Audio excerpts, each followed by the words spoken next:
In 1996, an event occurred at a zoo that is still being studied by scientists and psychologists. It wasn't a scientific demonstration or a premeditated experiment. It was an ordinary day, filled with the voices of visitors, children's laughter, and the lazy warmth of the sun. No one expected that on this particular day, the usual order of things would be disrupted and something much deeper than mere instincts would be revealed. In the gorilla enclosure was an adult female named Bindi Jua.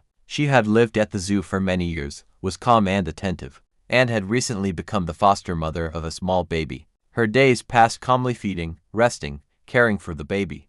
Everything was going as usual, and suddenly a scream. A 4-year-old boy, who was on the other side of the fence, fell from a height and landed right in the enclosure. The impact was powerful. The child lost consciousness. All around were powerful animals, each weighing many times more than a human. For the people watching from the outside, time seemed to stand still. What happened next defied conventional wisdom. Bindi Jua approached the prone child, neither abruptly nor threateningly. She stopped, bent over him, and carefully lifted him into her arms the way one might hold one's own child. With one arm, she cradled her own baby, while with the other, she supported the fragile, motionless human child. She didn't fuss. She didn't show aggression. She didn't try to drag him away. Slowly, step by step, Bindi made her way toward the service exit, the place where zoo staff usually appeared. She carefully placed the boy by the door and stepped away, as if understanding that others were next to take him. A few moments later,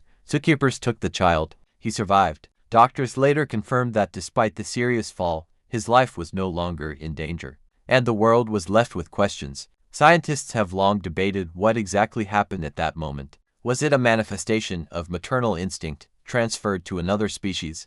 Did the gorilla recognize the child as a creature in need of protection? Or was this an example of complex social behavior for which we are still unprepared? To find the right words, some researchers spoke of biology, others of upbringing.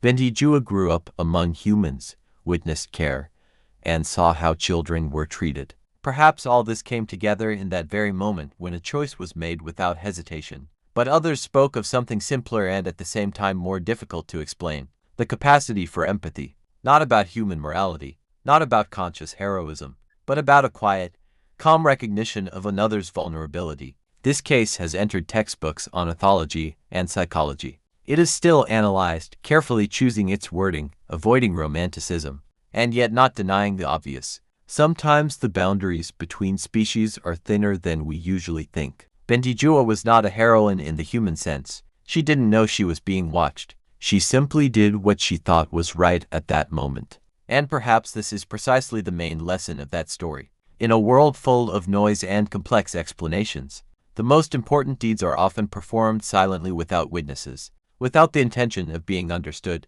Many years have passed, but every time this story is recalled, it again forces us to consider what we really know about the nature of intelligence, care, and compassion, and whether we too often consider them exclusively human traits.